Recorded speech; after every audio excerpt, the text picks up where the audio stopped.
ایک امریکہ کا صدر بول کے کہتا ہے کہ اسرائیل کو اجازت ہے اسے دارالحکومت بنائے، اور مسلمان حکمران بیان دے رہے ہیں ظالموں لٹیروں، تم اپنی سیاستیں چمکانے کے لیے پہلے ایک دوسرے کو گالیاں دیتے ہو، پھر اکٹھے بیٹھ جاتے ہو نمبرنگ کرنے کے لیے۔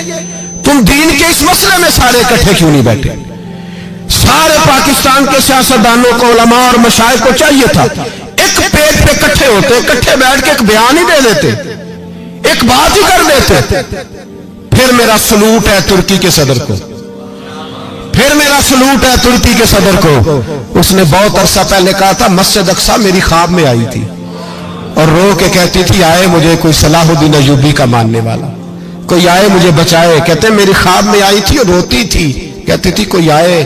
اور ایک شاعر نے کہا ہے مسجد اقصی نبی پاک کو بھی بلاتی ہے، کہتی ہے ایک بار پھر طیبہ فلسطین میں آ، راستہ دیکھتی ہے پھر مسجد اقصی تیرا، ایک بار پھر سے طیبہ سے فلسطین میں آ، راستہ دیکھتی ہے پھر مسجد اقصی تیرا۔ کوئی بول رہا ہے نہیں اتنا مقدس مقام، چھوٹے چھوٹے بیان، اور کہیں اکٹھے ہو جاؤ، میں بتاتا ہوں تمہیں مسئلے کا حل کیا ہے، میں بتاتا ہوں۔ دو کام کرو، ایک کام وہ کرو جو حضرت سلمان فارسی نے کیا تھا، سنو حل سنو مسئلے کا، میں چھوٹا آدمی ہوں پر حل سنو مسئلے کا۔ زندگی میں ایک کام مسلمان کر لے، جٹ بن کے، بھٹ بن کے، رائی بن کے، پاکستانی، مصری، سعودی بن کے بڑا جی لیا۔ ایک کام وہ کرے جو حضرت سلمان نے کیا تھا۔ جب ایک کافر نے پوچھا آپ کا نام کیا ہے تو فرمایا میرا نام اسلام ہے۔ بولیے سارے میرا نام، کہا تمہارے باپ کا نام، فرمایا اسلام۔ دادا کا نام، کہا اسلام۔ پردادا کا نام، بازو تیرا توحید کی قوت سے قوی ہے، اسلام تیرا دیس ہے تو مصطفی ہے۔ ایک کام وہ کرو جو حضرت سلمان نے کیا تھا۔ کافر جب پوچھے تو کہو ہم سارے اسلام ہیں، ہم سارے کیا ہیں، ہم پہلے مسلمان ہیں، باقی بعد میں کچھ اور چیز۔ دوسرا کام وہ کرو جو حضرت امیر معاویہ نے کیا تھا۔ سن لو یہ حال ہے اس مسئلے کا، سنو۔ حضرت مولا علی شیر خدا رضی اللہ تعالیٰ عنہ اور جناب امیر معاویہ کی جنگ ہو رہی تھی، لڑائیاں ہو رہی تھی، اختلافات تھے، فوجیں بیٹھی تھی، حضرت مولا علی اور جناب امیر معاویہ کی جنگ ہو رہی تھی۔ تو روم کے بادشاہ نے، عیسائی بادشاہ نے حضرت علی کو خط لکھا کہ میں تیرے اوپر حملہ کرنے والا ہوں۔ خط لکھا نا حضرت علی کو، تو جواب حضرت امیر معاویہ نے دیا۔ چاہیے تھا نا مولا علی جواب دیتے، حضرت امیر معاویہ بولے اور بول کے کہنے لگے اور روم کے کتے، ہم گھر میں جتنا مرضی لڑے، یہ نہ سمجھنا تو علی پہ حملہ کرے گا تو میں تماشا دیکھوں گا۔ فرمایا تو علی پہ حملہ کر تو صحیح، علی سپہ سالار ہوگا اور امیر معاویہ اس کا سپاہی ہوگا۔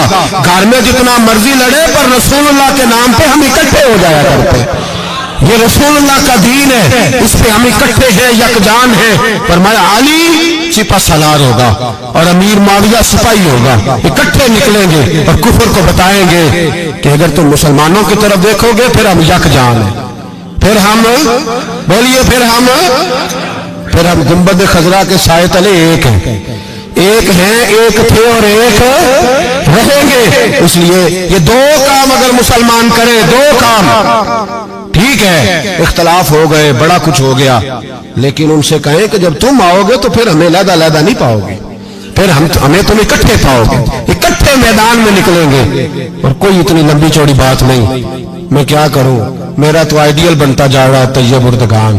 عجیب بات ہے نا کہ اس کے پاس ایٹمی طاقت آپ سے کمزور ہے، آپ کی تگڑی ہے، اس کے پاس جو فوجی طاقتیں ہیں وہ اپنی جگہ پر، آپ کی فوجی طاقتوں کا لوہا مانتی ہے دنیا، لیکن پھر مجھے کہنے دو نا، میدان میں بندہ ایٹمی طاقت سے نہیں لڑتا، ایمان کی قوت سے لڑتا ہے۔